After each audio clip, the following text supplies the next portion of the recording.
यह जो चरित्र है वेदव्यास जी भगवान की उत्पत्ति वाला चरित्र, यह अपने आप में कई सारी शंकाओं को लेकर के चलता है। पहली शंका कि एक लड़की जिसका अभी जो है विवाह भी नहीं हुआ, मन में शंका उत्पन्न होती है कि ऐसी एक लड़की जिसका भी विवाह भी नहीं हुआ है, और विवाह नहीं हुआ है उसके साथ में ऋषि वो भी पराशर जी महाराज कोई साधारण परंपरा में नहीं है। ऋषि पराशर जी महाराज स्वयं ब्रह्मा की परंपरा में है। जरा विचार करिए, पद्माननम पद्म भवम वशिष्ठम तत्पुत्र शक्तिंच पराशरंच। पराशर जी महाराज कोई साधारण प्रक्रिया के अंतर्गत में नहीं है, कोई साधारण से मनुष्य नहीं है। इनके अंदर का जो डीएनए है वो कोई साधारण नहीं है। इनके अंदर का डीएनए स्वयं ब्रह्मा जी का डीएनए, और स्वयं ब्रह्मा जी महाराज का भी डीएनए नहीं है। इनके अंदर का डीएनए जो है वो नारायण का डीएनए है, क्योंकि नारायण की नाभि से ब्रह्मा की उत्पत्ति हुई, और ब्रह्मा से वशिष्ठ जी महाराज की उत्पत्ति हुई, शक्ति की उत्पत्ति हुई, पराशर की उत्पत्ति हुई, और उससे वह भी उस परंपरा में। जरा विचार करिए, हम लोग सोच भी नहीं सकते ऐसे ऐसे महापुरुषों का जो हमारे धर्म ग्रंथों ने जो हमारा जो दिया, ये कथा कोई अधर्म की कथा नहीं है। ये कथा कोई अनैतिक कार्य को आगे बढ़ावा देने की कथा नहीं है। यह कथा कोई अवैध संबंधों की कथा नहीं है। यह कथा अगर अवैध संबंधों की होती, अनैतिक कार्य को बढ़ावा देने की होती, एक दुष्कर्म की कथा होती, तो यह कथा यहां पर लिखी नहीं जाती। कथा लिखी नहीं जाती, क्योंकि व्यक्ति अगर कोई गलत कार्य करता है, अधर्म करता है, तो वह उसका प्रचार प्रसार नहीं करता। और वेदव्यास जी महाराज ने तो अपने बारे में स्वयं उत्पत्ति बताई है कि मेरी उत्पत्ति कैसे हुई। यहां वेदव्यास जी महाराज का जो इतना सुंदर चरित्र है, यह कोई साधारण चरित्र नहीं है। पहली चीज हम ये जान लें कि वेदव्यास जी महाराज का जो जन्म हुआ है, वह जन्म कोई साधारण जन्म नहीं है। वह उन्हें केवल एक माध्यम की आवश्यकता थी। चूंकि हम लोग अपने धर्म के बारे में जानते नहीं, चूंकि हम अपने धर्म के बारे में हमको विस्तार से हमको पता नहीं, चूंकि हमने कभी अपने धर्म को पढ़ा नहीं, तो इस कारण से हमारी स्थिति क्या है कि अगर कोई व्यक्ति विधर्मी, जो धर्म को नहीं मानता है, जो धर्म को नहीं समझता है, जिसको धर्म का ज्ञान नहीं, जिसने कभी हमारे सनातन धर्म को जो है गुरु के चरणों में बैठ करके पढ़ा नहीं, विचार करिए, ऐसा व्यक्ति जब हमसे प्रश्न करता है तो हम उसका उत्तर नहीं दे पाते। और जब उत्तर नहीं दे पाते तो हमारी स्थिति क्या होती है, हम भी सब मौन रह जाते हैं, हम शांत रह जाते हैं, और हम कहते नहीं यार हमें लड़ना नहीं है, हमें भिड़ना नहीं है, तू नहीं मानता तू मत मान, तू नहीं मानता तो मत मान। लेकिन हमारे यहां तो ऐसा ही होता है, हम माने। वो बात अलग है कि हम उसको जो है जानने की चेष्टा नहीं करते, हम उसको समझने की चेष्टा नहीं करते कि अगर यह लीला, यह प्रक्रिया, यह हमारे धर्मशास्त्रों में अगर लिखी है तो इसके पीछे का उद्देश्य क्या है, और ये जो लिखा है ये क्या वास्तविकता में ऐसा हुआ है।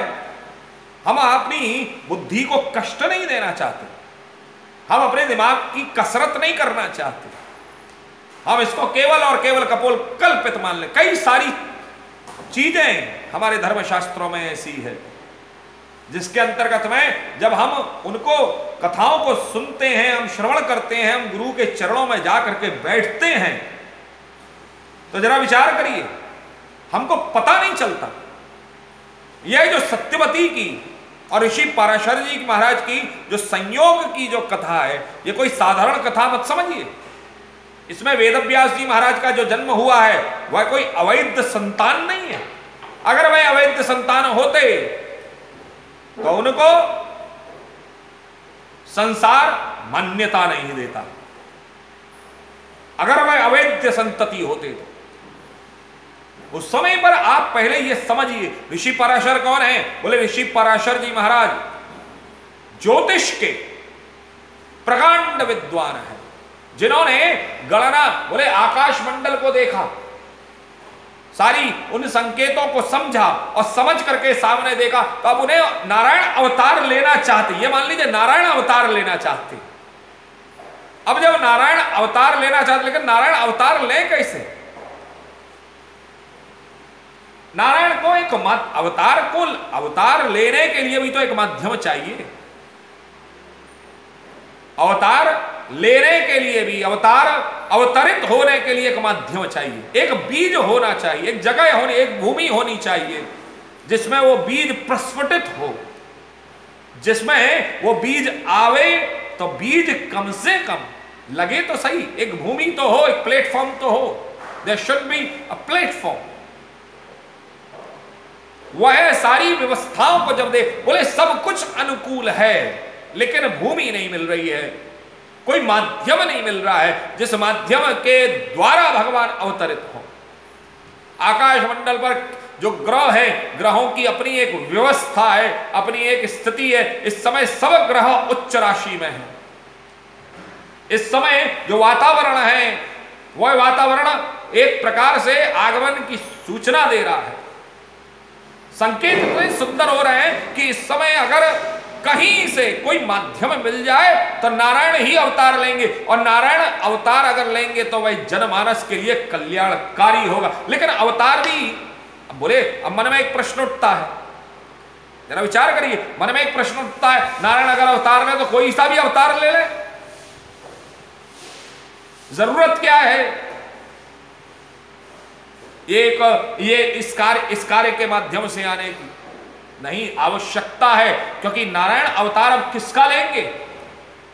नारायण अवतार लेंगे मनुष्य, क्योंकि उनको क्या करना है? बोले उनको यह सब कुछ संकलित करना है।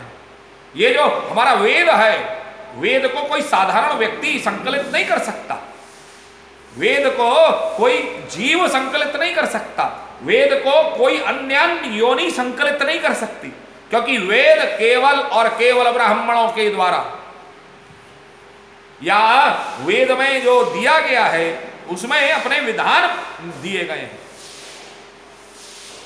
उन विधानों के अंतर्गत में केवल वेद जो है, वेदों का पाठ करने का भी अपना एक नियम दिया गया है, और उन वेद पाठी ब्राह्मणों का, आचार्यों का जो नियम दिया गया है, वह वेद पाठ करने की भी अपनी एक परंपरा दी। अब हम लोग तो आजकल जो है बहुत जल्दी जल्दी स्पीड में बोल जाते हैं, और गति में बोलने के कारण से व्यक्ति को यह आभास होता है कि यह जो रुद्र का जो पाठ हो रहा है ये गलत हो रहा है।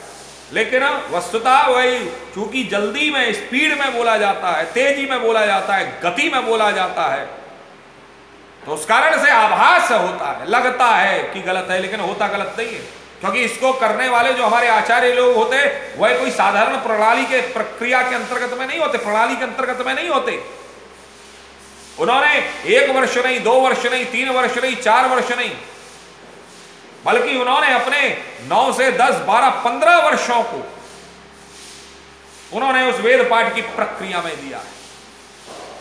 और वेद के माध्यम से, अब चूंकि वेद हर कोई व्यक्ति पढ़ नहीं सकता था, तो इस समय नारायण को एक जरूरत, समय आवश्यकता थी। ऋषि पराशर जी महाराज ने उस समय पर देखा कि आगे आने वाले समय में व्यक्ति वेद पाठ से हीन हो जाएगा, और वेद ही इस समय माध्यम है, वेद ही सारी परंपरा का, एक ज्ञान परंपरा का आधार है। तो बोले इन वेदों को समझने वाला, वेदों को जानने के लिए व्यक्ति को आवश्यकता होगी, तो उस समय वेदों का ज्ञान बतावेगा कौन?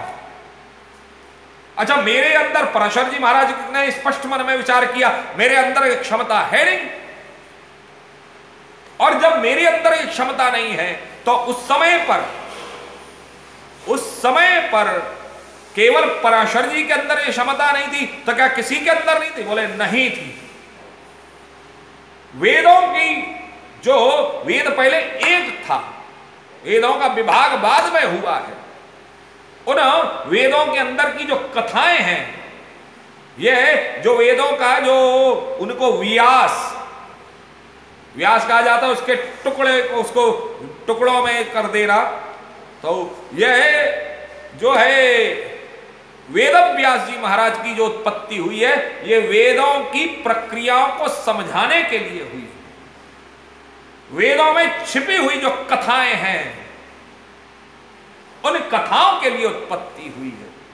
तो उस समय पर ऋषि जो है पराशर जी महाराज ने मन में विचार किया कि मैं कर नहीं सकता, और आगे भविष्य में मुझे यहां पर कोई ऐसा व्यक्तित्व दिखता नहीं, और इस समय जो समय बना है, जो मुहूर्त बना है, जो अवधि बनी है, जो इस समय आकाश में जो ग्रहों की रचना हो रही है, जो ग्रहों की स्थिति बनी हुई है, और यहां पर भी जो संकेत मुझे मिल रहे हैं, ये संकेत कोई साधारण समय के संकेत नहीं है, बल्कि इस समय अगर हम नारायण का आह्वान करें, हम नारायण की उपासना करें, तो स्वयं नारायण उत्पन्न होंगे। लेकिन एक माध्यम की आवश्यकता है, और वह माध्यम बनी सत्यवती।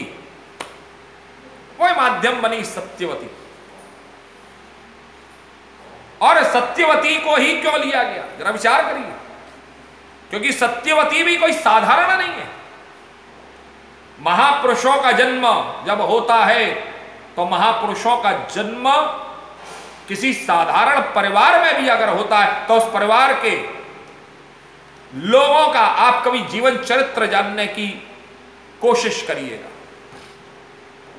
कभी जानने का प्रयास करिएगा। अगर महापुरुषों का जन्म किसी भी परिवार में अगर होता है, तो आप उस परिवार का थोड़ा सा जीवन दर्शन को समझने का प्रयास करिएगा।